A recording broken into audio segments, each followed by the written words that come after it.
Hey everyone, my name is Derek Henry and I'm the BlackLine Practice Director at Some Theory. In this video we're going to talk about some reasons and approaches to shorten your accounting close. Now, the accounting close, if you're in accounting or you know anything about it, is one of the most important things that you're going to do as an accountant in the corporate world. It's also one of the most time-consuming things. I've seen companies with a one-day accounting close, yes, really just one business day, and I've seen some where it really never stops because it takes over a month, where you get to the next month and you're still working on the other one, you're kind of lapping yourself, right? Even more fun, I worked at a couple of companies that have 13 closes a year because we had 13 four-week periods. It's like a baker's dozen without the extra donut, right? So if you've ever had your leadership ask you, when are the books going to be closed? When are they going to be done? How are we doing? You know how frustrating it can be, but it doesn't have to be that way. There's several steps you can take to shorten it. Some are quick and practical, some are more transformational. So let's dive in. First, we got to ask ourselves, why are we shortening the close? Is this being an initiative coming down from the top? Is there a strategic reason? Are we missing deadlines? Are we missing opportunities? You know, those are some of the reasons why it can accelerate those key decisions and make sure you're not missing opportunities to reduce costs or, improve and grow revenue. It can free up capacity from valuable resources. Accounting people, they tend to be pretty smart and they're not necessarily the lowest paid in the company. So why not use their time as wisely as you possibly can? When you free them up to work on strategic projects, it's pretty amazing how they can contribute. And since everything tends to roll down to accounting, if you can get them in the mix at the beginning of a project so you don't have to fix things later, that helps everybody, right? It can also increase quality of the books that you're putting out, morale, engagement, make the team better. And in doing so, you're going to reduce risks related to compliance and just the reputation of the business. Don't you want to be that business that people seek out to work at when you're looking for people? Pretty tough in accounting right now. So those are some common reasons, but at the end of the day, you have to decide your why. And getting buy-in is a great way to do that. Now, here's some key approaches to shortening a close, some ways that I've seen very successful. Eliminating unnecessary work. One of the companies I've worked at in the past where the team had really been in place for quite a long time, they were doing things on the Sally method, or salty is what I'm calling this. Same as last time or year. Salty is such a fun meme these days, I thought let's change it up a little bit. And there's reasons why you might do things the same as last time. You don't want to have to rethink the whole process, but you should at least consider, is it still relevant? I mean, some of the people I've worked with have been building reports and things for years, and yet the person they were sending them to isn't even working there anymore. That is a great efficiency opportunity to clean up that list, make sure that you review that regularly, and that you're only working on things that make sense, that you have purpose, priority, and thought. Not doing unnecessary. This is the biggest opportunity you're going to get, efficiency gain of 100%. Who wouldn't argue with that?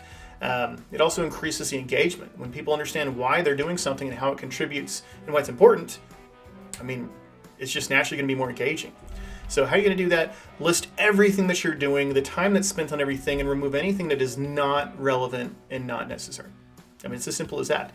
Now, sometimes you can just stop doing things, see what happens. I've done it a time or two. Be careful with that. But what I would do is ask why. If you don't know why, if you're a leader, encourage your team to ask why you're doing things, because at the end of the day, that's what matters, right? So that's step one, or key approach one, eliminate unnecessary work. And when you do that, then you can do things like perform accounting continuously. Now, this is a different approach because most of the time people are doing the close work during a close. That's why it's called close. But what if you could take a lot of that work and break it down and do it a little bit at a time throughout the period? And the same approach can work with your audit. Be doing kind of a mini audit all along the way, and then when the auditors come, fresh and easy. So breaking things down like bank recs or credit card recs and just review of activity that has a lot of volume to it is a great place to start. Anything that's critical, definitely worth looking at. Review those things as they happen. Now, we're not talking true real time, although some people try. I think AI is really going to take us there a lot in the next 10 or 20 years. But on a daily basis, or at least weekly, look at that critical stuff. Okay, there's some key reasons why to do this. One, it spreads that workload out across the entire month. So you're literally taking work out of the close, doing it continuously, you're flattening that work and you're reducing overtime, but you're also able to address errors as they occur. And that can lead to a lot of write-offs being avoided. I literally saw that. It would have saved us so much money, we could have had any kind of software we wanted, and yet it just wasn't a priority, couldn't get the budget for it, and that was frustrating. How are you going to do this? Well, automating the data feeds, like taking apart the process that you have and anything that you have that can be automated. You should. The data flowing in, the logic, and then what goes out, what gets reported, what gets booked as journal entries. Centralizing your workflows. BlackLine is great at these things because it's purpose built for this, just to help you focus on the things that matter and work by exception. Another good example here is things where you already know the answer. A lease or a debt schedule or prepaid. You know where it's going to go. Maybe you have a couple of tweaks at the end. That's okay, but most of the time you don't. You can go ahead and book things. Or even sometimes people will book things in the next period. Even though it's not necessarily completely accurate, it's consistent, which is often more important. So if you have new assets you want to put in place, maybe start depreciating them on day one of the next month.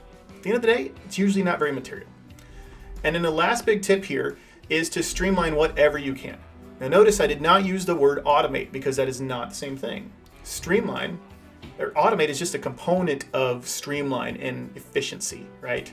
So if you can identify the most time-consuming tasks, the most error-prone tasks that you have, go for the biggest picture. Think about how things interrelate. Think about how they can happen in parallel. And then the most granular task, even down to the keystroke. Keyboard shortcuts are wonderful, by the way. I've worked a lot in restaurants and counting and actually in the four walls. And a lot of times they will look at how many times the person is actually moving so they can minimize the movement around to maximize the output. That's the Six Sigma way of doing things, and it can be applied to accounting. Saves a whole lot of time. It can save energy. Again, reducing errors, keeping your team fresh. It eliminate, you want to look at bottlenecks, make sure that you're looking at all the pinch points and where errors can happen.